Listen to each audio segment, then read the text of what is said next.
We are entering an era where science fiction is finally turning into a reality, thanks to Elon Musk's sudden delve into the AI business. We are going to witness Tesla's fully performing AI bot that just got released. AI has never been more relevant as today, where humans need more hands to free up some time for vacation and family. Guess what? Elon Musk has got you covered.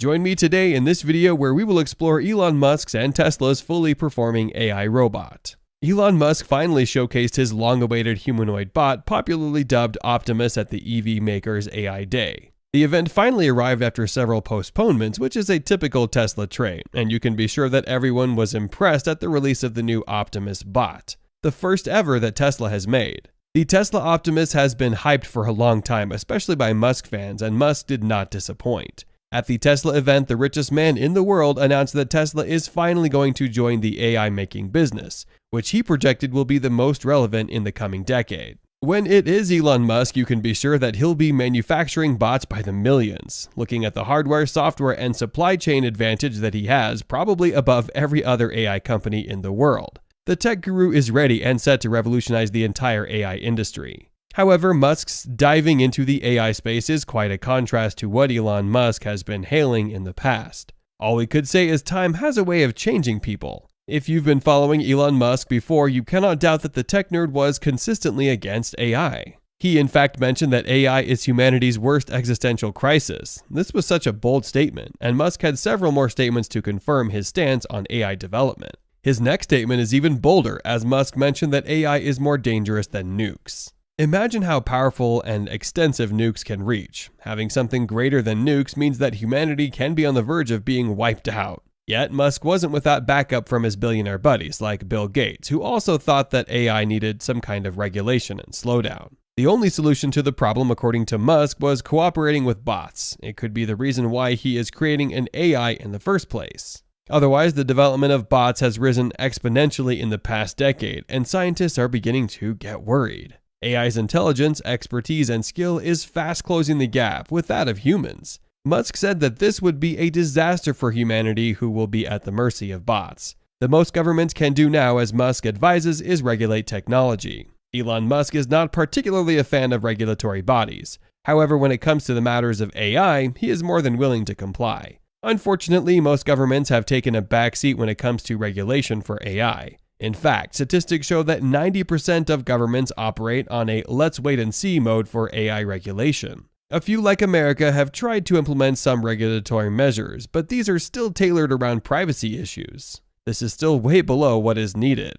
However, Elon Musk's decision to get into the AI industry has another side that you are yet to find out. The story behind his sudden decision might be well revealed by his purpose for making a Tesla bot. For starters, just in case you thought Elon Musk's bot will be as risky as the unregulated AI, the tech nerd affirmed that his bots were made to be safe and friendly to humans. At least from his philanthropic stance, we can take Musk at his word, as he has always supported everything that could help humanity. His businesses have always assumed some benevolent assimilation to the environment, and also to make life better for mankind. To this extent, the Tesla bot will be an even better design for humanity. At the AI event, the prototype of the Tesla bot walked onto the stage, waved, and danced to the audience seated without any help. Having the characteristics of a typical prototype, the AI bot was still way below the science fiction qualities Elon Musk had previously boasted about. For one, it walked slower than expected and still had several limitations. Anyhow, that is always expected of any kind of prototype. The Tesla CEO posted that there's still a lot of work to be done to refine Optimus and prove it. Well said, Elon. When this is coming from Elon Musk, we can only wait and see the next big thing coming to the industry. Needless to say, the richest man in the world has a way of revolutionizing whichever industry he gets into. Let's give him the benefit of the doubt in this one. We can look back at when he started his space venture with nothing but the few millions he had made by then. He had never stepped into any aerospace school, and the experts he could get a hold of refused to work with him. What's more, the Russians refused to sell him rocket parts and bashed him off by quoting a ridiculously expensive price. Against all odds, Musk has made it to the top seat of the most advanced privately owned space company in the world. On the same note, 2 decades ago, Tesla was just a name. However, in less than a decade, it was already a household name whenever people mentioned cars. It goes without saying that right now, Tesla is a world-class EV making company. This has always been the trend for all Elon-owned companies. He has a way of changing anything to gold and entirely revolutionizing an industry when he finally sets his mind to it. Following this trend, you can be sure that the Tesla bot will be astounding when they are done. The external appearance of the Tesla bot assumes the structure of the human form. Standing 173 centimeters tall, the impressive Tesla bot was inspired by human anatomy, and it is going to borrow many human mechanisms for its workings. According to Elon Musk, this humanoid design would be more advantageous than the Tesla cars. They would be Tesla on feet, but even better. As it is, Musk intends that the bots will be used in a human-designed environment. As this is the case, the best way for a Tesla bot to navigate a human-designed environment is to have a human-like structure that will make it operate optimally in the human environment. As such, Elon Musk says that they would achieve the greatest breakthrough when they finally make strides in achieving the full self-driving ambition. Yet, as far as Optimus is concerned, this is one of the most ambitious projects in the robotics world, given how much Tesla wants its robot to become in the period they have set. Tesla intends to release Optimus by 2027, despite the odds that are involved in making such complex automatons. Giants in the AI industry will tell you how hard it is to successfully develop one bot. We could talk about Boston Dynamics, which has been in the robotics space for years, yet they have only managed to produce prototypes. In addition to that, the humanoids we have around the world have limited abilities, that you would only be taken aback by what Elon Musk intends to do with his Optimus robots in a short span. As Musk mentioned that Optimus will be part of human society, we will share our streets with them, and they will be independent enough to run a few grocery errands here and there.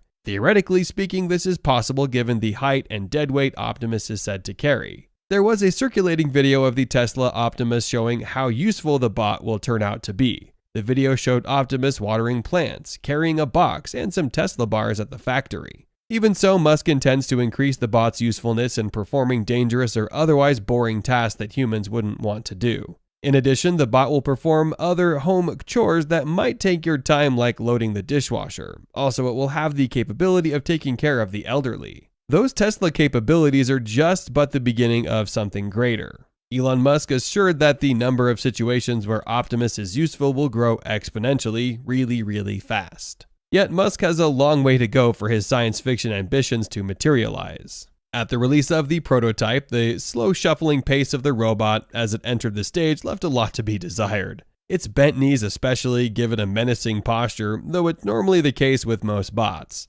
Achieving a fully straight stance requires tremendous amounts of fine-tuning to ensure balance. Nonetheless, Elon Musk mentioned that Optimus wasn't quite ready to walk, adding that it would be ready in a few weeks. Even so, their years-long progress is remarkable. The prototype Optimus was built with off-the-shelf actuators and cylindrical devices that combine a motor with gearing and sensors with the wires still visible. On the chest were a set of dual spinning fans that cooled the processor. Then again, Musk added a variant of Tesla's computing hardware which powers FSD Tesla. This has always been how Tesla works. They spare no pain to bring out the best. As a final touch, the prototype is the 2.3 kilowatt hours battery pack that was perfect for a full day's work, according to one Tesla engineer. That being the case, the breakdown usage of this tremendously powerful battery is such that Optimus consumes only 100 watts of power while sitting, whereas it consumes 500 watts of power while walking briskly. This capacity can only be compared to high-end gaming PCs. While Elon Musk is adamant about the development of the bots by 2027, all we can do is wait and see the outcome of his creation. Otherwise, the tech guru is looking forward to a future where his Tesla bots will be a key in helping to make work easier for humanity. He, however, stated that the first batch of the Tesla bots will work in the factory production lines before the rest are sold for households. The starting price of a Tesla bot will be at $20,000, which is quite expensive, especially if you compare it with the price of a Tesla car. This will, however, change in the coming years, as Elon Musk believes that we are headed for a future of abundance, a future where there's no poverty, a future where you can have whatever you want in terms of products and services. Because what's going to happen is robots will be able to do everything better than us. That somebody could take it from them and use it in a way that's bad. That I think is quite a big danger. This is really like the scariest problem to me, I tell you. But in terms of things that I think are most likely to affect the future of humanity, I think AI is probably the single biggest item in the near term that's likely to affect humanity. So it's very important that we have the advent of AI in a good way. That is something that if you could look into the crystal ball and see the future, you would like that outcome, because it is something that could go wrong, as we've talked about many times, and so we really need to make sure it goes right. That's I think AI, working on AI and making sure it's a great future. That's the most important thing I think right now. Could you talk about what you think the positive future for AI looks like and how we get there? Okay, I mean, I do want to emphasize that this is not really something that I advocate, or this is not prescriptive. This is simply hopefully predictive. Because people sometimes say, oh, well, like this is something that I want to occur, instead of this is something I think that probably is the best of the available alternatives. The best of the available alternatives that I can come up with, and maybe somebody else can come up with a better approach or better outcome, is that we achieve democratization of AI technology, meaning that no one company or small set of individuals has control over advanced AI technology. I think that's very dangerous. It could also get stolen by somebody bad, like some evil dictator of a country could send their intelligence agency to go steal it and gain control. It just becomes a very unstable situation, I think, if you've got any incredibly powerful AI. You just don't know who's going to control that. So it's not as though I think that the risk is that the AI would develop a will of its own right off the bat. I think it's more that's the concern is that someone may use it in a way that is bad, and even if they weren't going to use it in a way that's bad, that somebody could take it from them and use it in a way that's bad. That I think is quite a big danger. So I think we must have democratization of AI technology and make it widely available. And that's the reason that obviously Yumi and the rest of the team created OpenAI, was to help with the help spread out AI technology so it doesn't get concentrated in the hands of a few. But then of course that needs to be combined with solving the high bandwidth interface to the cortex. In 2017, you said the Third World War will be a war with or about AI. Now we have a very conventional war. Can AI help? One of the reasons for World War III would be if one country has, or one place has advanced AI technology and the other powers want it, or they're worried about some country gaining advanced AI that would give them a strong advantage in war, then they may be tempted to attack before the country that is developing the strong AI has that for use in weapons technology.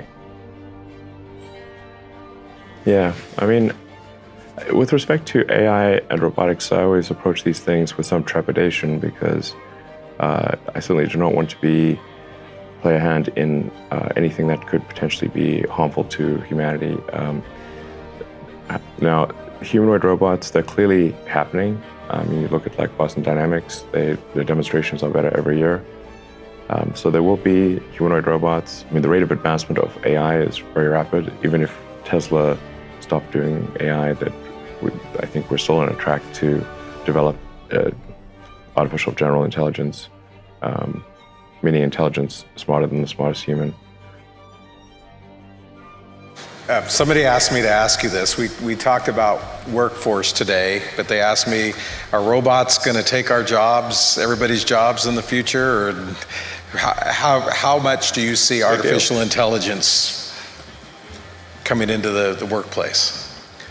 Well, first of all, I think on the artificial intelligence front, I have exposure to the very most cutting edge AI. And I think people should be really concerned about it. I keep sounding the alarm bell, but until people see like robots going down the street killing people, like they don't know how to react. because it seems so ethereal. I think we should be really concerned about AI, and I think we should. AI is a rare case where I think we need to be proactive in regulation instead of reactive, because I think by the time we are reactive in AI regulation, it's too late. Normally the way regulations are set up is that a whole bunch of bad things happen, there's a public outcry, and then after many years, a regulatory agency is set up to regulate that industry. And there's a bunch of opposition from companies who don't like being told what to do by regulators. Anyway, it takes forever. That in the past has been bad, but not something which represented a fundamental risk to the existence of civilization. AI is a fundamental risk to the existence of human civilization. In a way that car accidents, airplane crashes, faulty drugs, or bad food were not. They were harmful to a set of individuals within society, of course, but they were not harmful to society as a whole. AI is a fundamental existential risk for human civilization, and I don't think people fully appreciate that. I think there's a role for regulators. That's very important.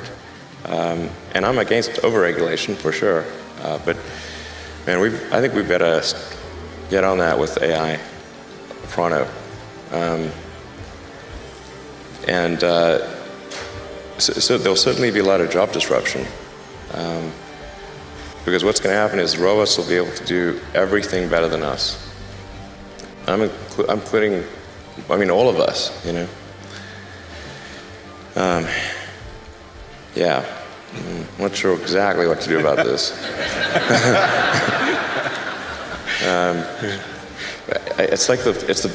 This is really like the scariest problem to me, I'll tell you.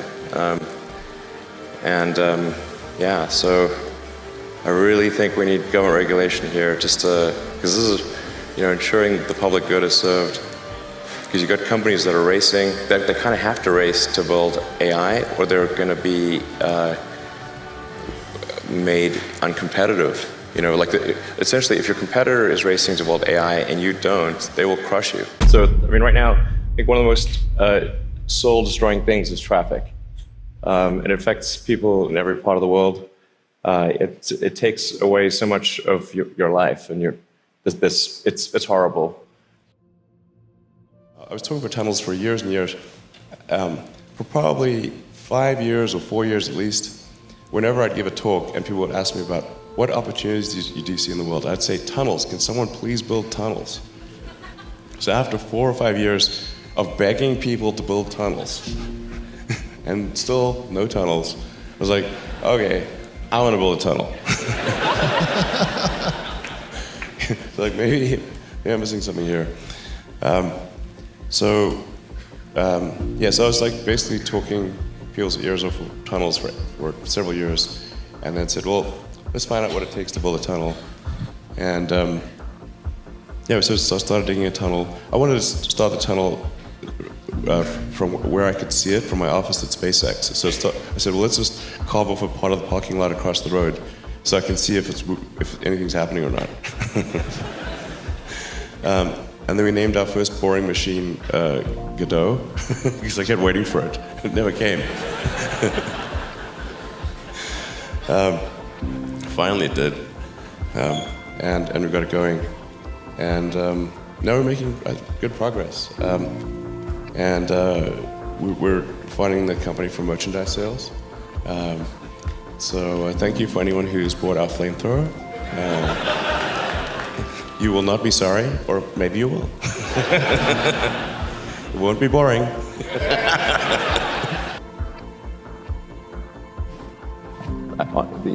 This may sound trite, but I honestly think tunnels should be given a lot more consideration. If you look at a city, if you have you look at we have all these apartment buildings and office buildings, and they're on many levels. Like they're, like an average of, in Manhattan, I don't know, what is an average of like 30 stories or something like that. But then you've got a street, which is 1 story. This is an obvious issue. Like you have a 30-to-1 ratio of, So you should have multi-layered highways underground, stacked up.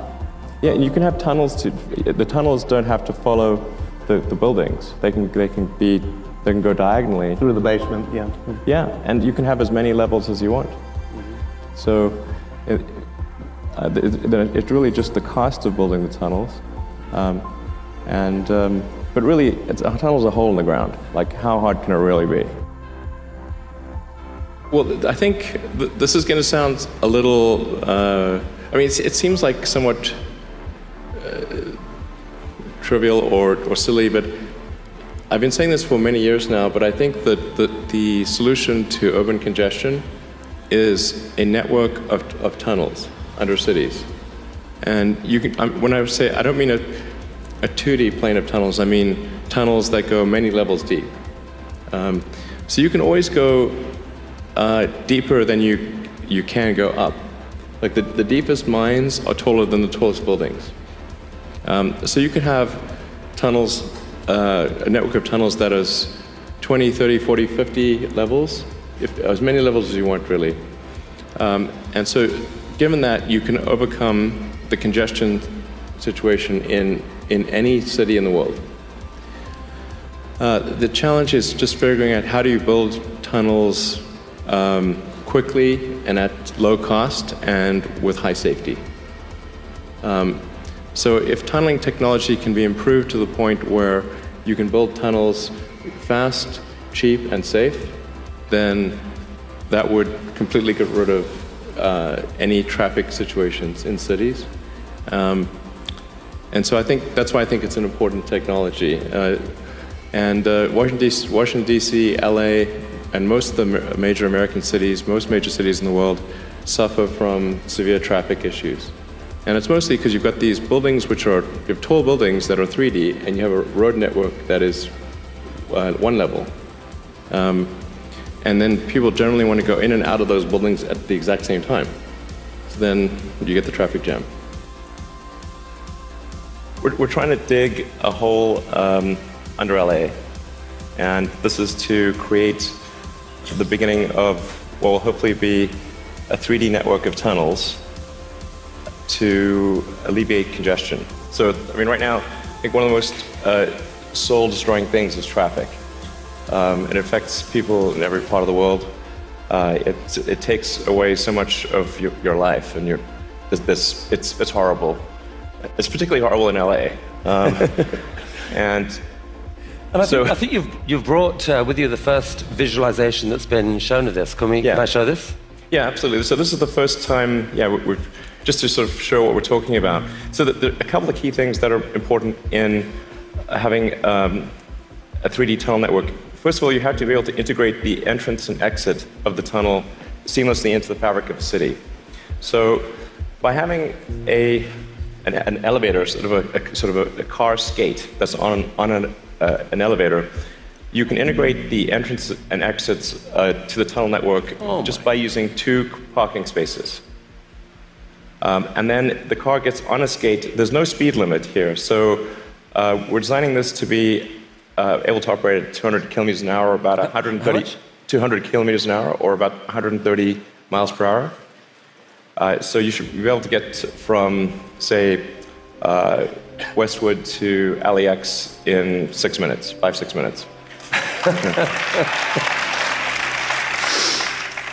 So possibly initially done as like on a sort of toll road type basis. Yeah. Which I guess alleviates some traffic from the surface streets as well.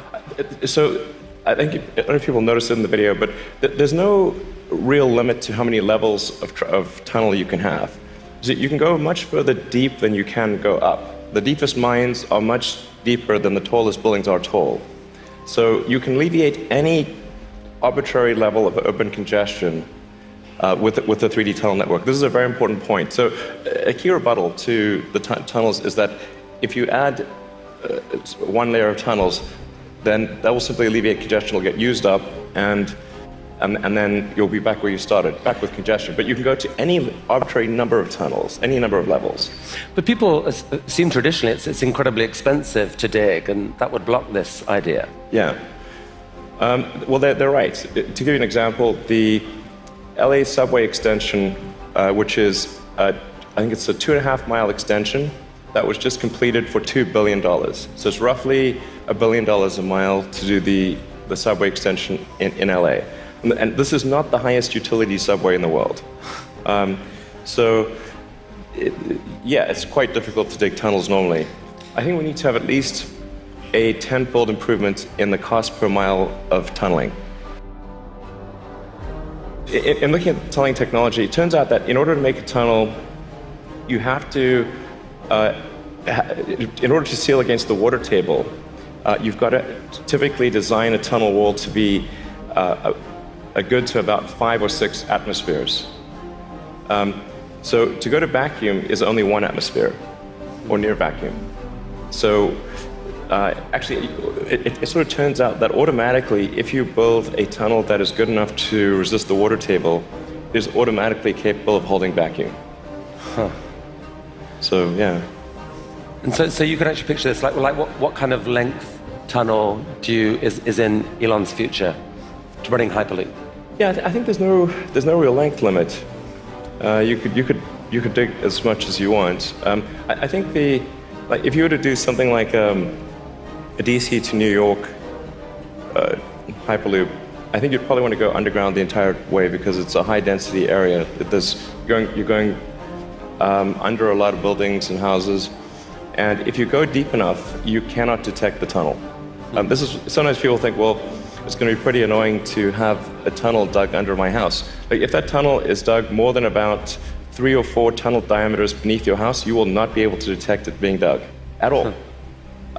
In fact, like if you're able to detect the tunnel being dug, whatever device you're using, you can get a lot of money for that device from the Israeli military, who is trying to detect tunnels from Hamas, and from the U.S. Customs and Border Patrol that trying to detect drug tunnels. So, the reality is that Earth is incredibly good at absorbing vibrations, and once the tunnel depth is below a certain level, it is undetectable. Maybe if you have a very sensitive seismic instrument, you might be able to detect it. What do you think is the next big innovation in personal transportation? Well, I think tunnels are underrated, underappreciated. Tunnels will never let you down, or will they? Here's the question on tunnels, right? So if you look at, say, for instance, Robert Moses in New York built loads of highways. They were supposed to solve congestion, and all they did was led to more congestion. How do you avoid tunnels doing exactly the same, but just being very expensive in the process? I have to say this notion of induced demand is one of the single dumbest notions I've ever heard in my entire life. If adding roads just increases traffic, why don't we delete them and decrease traffic? And I think you'd have an uproar if you did that. The real problem is that we have not. If you take, say, congested cities, which really almost all large cities are congested. You have a fundamental dimensional problem. You have, say, these tall buildings or multi-level buildings where you've got, people living in 3D, and then you want to take them in and out of those buildings on a 2D road network. Like, how would you possibly expect that to work? And especially if they want to all, arrive and depart at roughly the same time. This is just a recipe for traffic, obviously. So now if you go 3D, which you go 3D up or you go 3D down, now you're matching the dimensionality of the buildings. The buildings are 3D, and if the road network, or you could potentially have flying cars, is 3D, then you will completely alleviate the traffic problem. So think of tunnels not as a single layer of tunnels, but as many layers as you want, as whatever layer count is necessary to drop traffic to my mind that people wouldn't think it would work. And we have a proof of concept of this in Las Vegas with a tunnel going from the convention center to the Strip, and that will soon be connecting all of the hotels and the airport in Las Vegas, and people will just try it out for themselves. It's working really well already in Vegas, and there was some skepticism among the county and the city as to whether it would be effective. And I think the test tunnel just barely succeeded in a vote with the local government in Clark County and Las Vegas. But once they saw the initial test tunnel and rode in it themselves, we got a unanimous vote in favor of expanding it to the whole city. So that should tell you something. The main thing I see missing here is that we need to go 3D in cities in order to alleviate traffic congestion. And I think probably the best way to do that is with tunnels. It may sound a bit silly, but boring company that you started, which looks at that. Yeah, in fact, for many years I was asked, what do I see as the biggest opportunity for new companies? And I kept saying, can someone please build tunnels? For half a decade I said this, and nobody built tunnels. So I was like, fine, we'll start a company and start building some tunnels. And we've got the first tunnel that's going to be opening up, first commercial tunnel opening up in Vegas, going from the convention center to the Strip. And I think people will have an opportunity to try it out and be able to see that, hey, if we just go 3D in cities, we don't have to be stuck in gridlock. This is great. Yeah.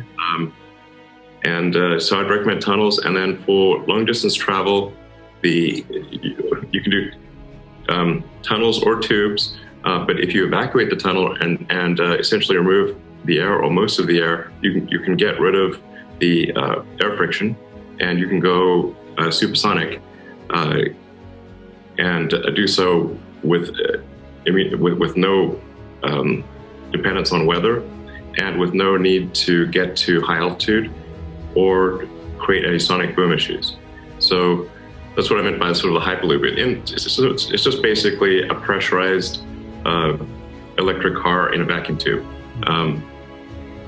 So I think this would be a revolution in transport. That would be amazing, and hopefully others do it, not just the Boring Company.